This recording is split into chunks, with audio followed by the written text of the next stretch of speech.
Bonjour à tous, j'espère que vous allez bien, je vous retrouve pour une vidéo customisation, cette fois-ci d'une paire de Air Force One. Pour le motif, je me suis inspirée d'un modèle que j'ai vu sur le compte Instagram qui s'affiche à l'écran et que je vous mettrai en barre d'infos si ça vous intéresse. J'ai enlevé le vernis de la chaussure avec un petit peu de dissolvant pour que la peinture tienne mieux par la suite, mais je n'ai pas filmé cette étape.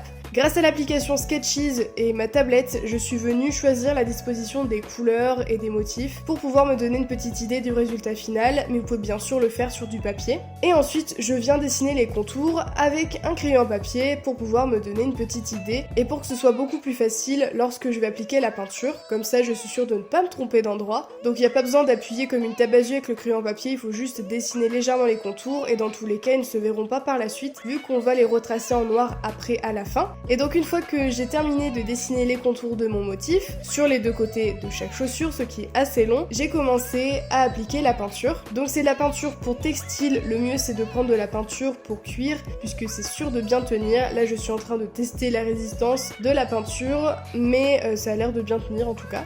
J'ai commencé par appliquer la couleur rose pastel, puisque c'était la seule couleur qui ne nécessitait pas de mélange particulier, puisqu'elle était déjà de cette couleur dans le pot. Et donc là c'est relativement simple comme étape, puisqu'il faut juste colorier ou remplir chacune des cases avec le pinceau, mais ça reste assez long puisque j'ai dû appliquer 2 voire 3 couches pour chaque couleur puisque c'était pas assez opaque à mon goût. Pour le jaune pastel, j'ai juste mélangé du blanc avec un petit peu de jaune. Pour le orange, j'ai mélangé du rouge et du jaune et j'ai rajouté une pointe de blanc pour rendre le tout bien pastel. Donc il n'y a pas besoin d'avoir 40 000 pots de couleurs pour pouvoir en faire plusieurs. Je vous conseille vraiment d'acheter des couleurs primaires, c'est-à-dire du bleu, du rouge et du jaune, ainsi que du blanc et du noir. Et normalement avec ça vous pouvez faire à peu près toutes les couleurs. C'est au niveau des dosages que ça se joue bien sûr.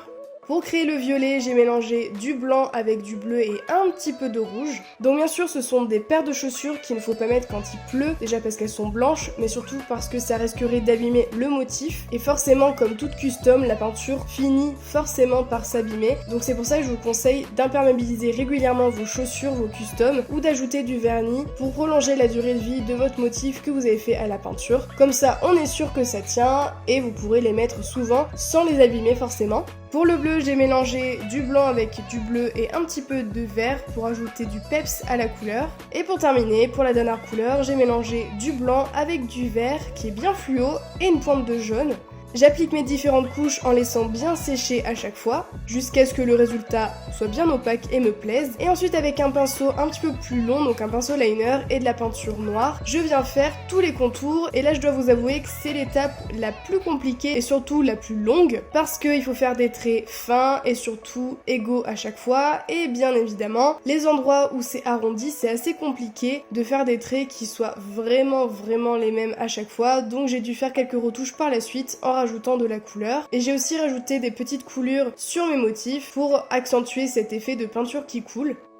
Et une fois la peinture bien sèche, j'ai terminé par appliquer 2 voire 3 couches d'un vernis spécial cuir, histoire de bien protéger le tout et éviter que le motif s'efface avec le temps ou avec la pluie. Et voilà, en tout cas j'espère vraiment que cette customisation vous a plu, n'hésitez pas à me proposer des idées dans les commentaires. Quant à moi, je vous retrouve très bientôt pour une nouvelle vidéo et je vous fais plein de gros bisous.